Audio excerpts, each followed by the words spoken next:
साधारण कन्या नहीं है जनक। इस धनुष से तुम्हारी पुत्री का भविष्य जुड़ा हुआ है जनक। ये धनुष निर्धारित करेगा कि भविष्य में सीता का योग्य वर कौन।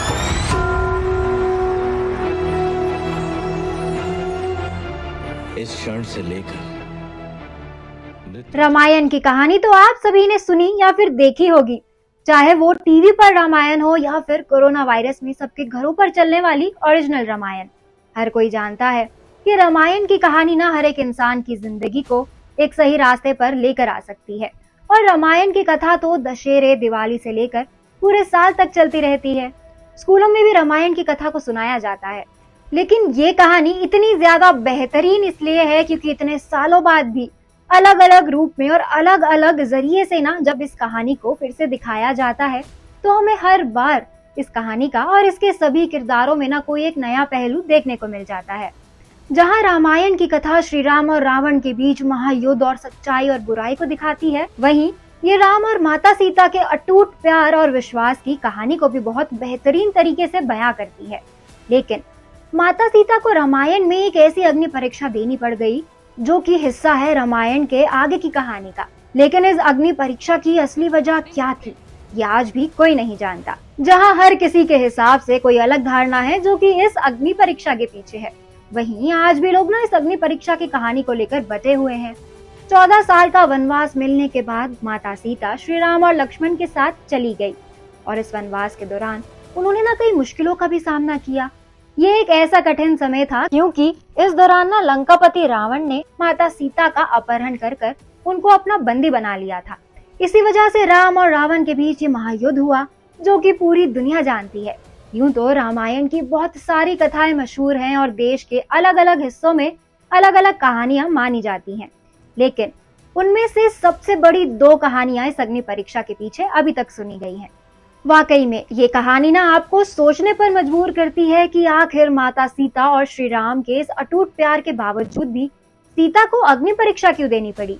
श्री राम जो कि सीता को पूरी दुनिया में सबसे ज्यादा सम्मान और प्यार करते थे, वो अपनी ही पत्नी से ऐसी परीक्षा कैसे मांग सकते हैं। दरअसल पुरानी कहानियों के हिसाब से श्री राम को मर्यादा पुरुषोत्तम के नाम से भी जाना जाता है और एक राजा की तरह श्री राम के लिए अपनी प्रजा सबसे ज्यादा जरूरी थी। वो अपनी प्रजा की भलाई के लिए हर दिन नए नए कदम उठाते थे और अपनी प्रजा की हर मुश्किल का समाधान निकालते थे। ऐसे में जब इतने ज्यादा लंबे समय के बाद वनवास से राम वापस अयोध्या लौटे और उन्होंने राजपाट संभाला तो कई लोगों ने ना रावण की कैद में रहने वाली सीता माता की पवित्रता को लेकर कई सवाल उठाए। अब ये तो हम सब जानते हैं कि समाज हमेशा एक औरत की पवित्रता पर सवाल उठाता है और यही हुआ उस समय भी। लेकिन दरअसल हुआ ये कि एक बूढ़ी औरत ने ना राम और सीता पर कटाक्ष करते हुए ये कहा कि भला वो कैसे मर्यादा पुरुषोत्तम है जो सीता माता को अयोध्या वापस ले आए, जो रावण के पास थी और अभी तक उनकी पवित्रता का कोई सबूत भी नहीं मांगा। जब श्री राम को ये बात पता चली तो उन्होंने अपना दिल तोड़कर सिर्फ प्रजा के कहने पर माता सीता को अग्नि परीक्षा देकर अपनी पवित्रता को साबित करने के लिए कहा और सीता एक बेहतरीन पत्नी के जैसे अपनी प्रजा के लिए ना उनकी बात को मान गई और अग्नि में जाकर समा गई। अब जहाँ ये कहानी पूरी दुनिया में मशहूर है और हमने फिल्मों से लेकर सब सीरियल्स में यही वजह पड़ी है, कहा जाता है कि एक और वजह है अग्नि परीक्षा की और क्यों सीता को अपना प्रमाण देना पड़ा। वहीं जो दूसरी कहानी सीता की अग्नि परीक्षा को लेकर काफी ज्यादा मशहूर नहीं है, उसके अनुसार रामायण में एक नहीं बल्कि एक से ज्यादा सीता थी।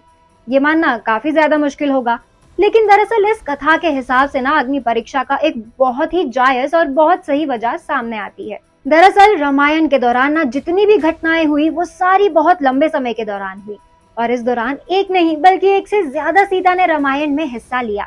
पहली सीता असली सीता थी, लेकिन जो दूसरी सीता थी ना वो माया की सीता थी। दरअसल एक बार लक्ष्मण जी ना जब कदम फूल लेने जंगल में गए हुए थे तब प्रभु श्री राम ने माता सीता से कहा कि अब मैं नरलीला करूंगा और जब तक मैं राक्षसों का विनाश करूंगा तब तक तुम ना अग्नि में जाकर रहना। ऐसा कहकर श्री राम ने सीता माता को अग्निदेव को सौंप दिया। इसके बाद असली सीता की जगह एक माया की सीता सामने आई। ये माया की सीता इसलिए आई ताकि ये सारी लीला हो पाए। इस तरह जब सीता जी का अपहरण हुआ तब वो ना असली सीता नहीं थी बल्कि वो थी माया की सीता। जब महायुद्ध हुआ और रावण का नाश हुआ और पूरा युद्ध समाप्त हो गया तो श्री राम ने माता सीता को अग्नि परीक्षा के लिए बुलाया और माया की सीता अग्निकुंड में जाकर समा गई। माया सीता के अग्निकुंड में समाते ही असली सीता अग्नि से बाहर आई और इस पूरी अग्नि परीक्षा का सिर्फ यही कारण था ताकि असली सीता प्रभु श्री राम से मिल पाए। इन सभी पुरानी कहानियों के हिसाब से असली सीता को कोई अग्नि परीक्षा देनी ही नहीं पड़ी थी और ना ही उन्हें वनवास जाना पड़ा। भगवान राम हमेशा अपनी सीता की नाखुशी और उन्हें बेहतरीन जीवन देना चाहते थे, इसलिए उन्होंने ऐसा किया। भगवान राम भी माता सीता के दोनों रूप के बारे में जानते थे, क्योंकि ये उन्होंने ही रचाया था। माता सीता अग्निदेव की पूजा किया करती थी और ये माना जाता है कि अगर कोई आदमी सच्चा है तो उसे अग्नि कुछ भी नुकसान नहीं पहुंचा सकती।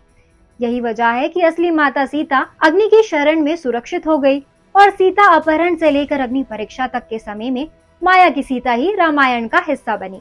अब देखने वाली बात यह है कि जहाँ ये कहानी बहुत ज्यादा लोगों को नहीं पता, तो क्या लगता है आपको, क्या आदि पुरुष में हमें कोई ऐसी ही कहानी देखने को मिल सकती है? कमेंट करके जरूर बताएं। ऐसी कहानियां हमें बहुत देखने को मिलती है। इस फिल्म के लिए लोगों के बीच ना भारी जोश और एक्साइटमेंट देखने को मिल रही है। अब ये फिल्म जब भी थिएटर्स में आएगी, क्या धमाका होगा ये तो फिल्म के रिलीज होने के बाद ही पता चलेगा। अब हम तो इस फिल्म को देखने के लिए बहुत एक्साइटेड है और आप हमें कमेंट करके जरूर बताएं। आज के लिए बस इतना ही। अब मैं पूर्णिमा लेती हूँ आप सभी से इजाजत। ये वीडियो पसंद आया हो तो इसको लाइक और शेयर करें, साथ ही सब्सक्राइब करना ना भूलें बॉलीग्राज स्टूडियोज को।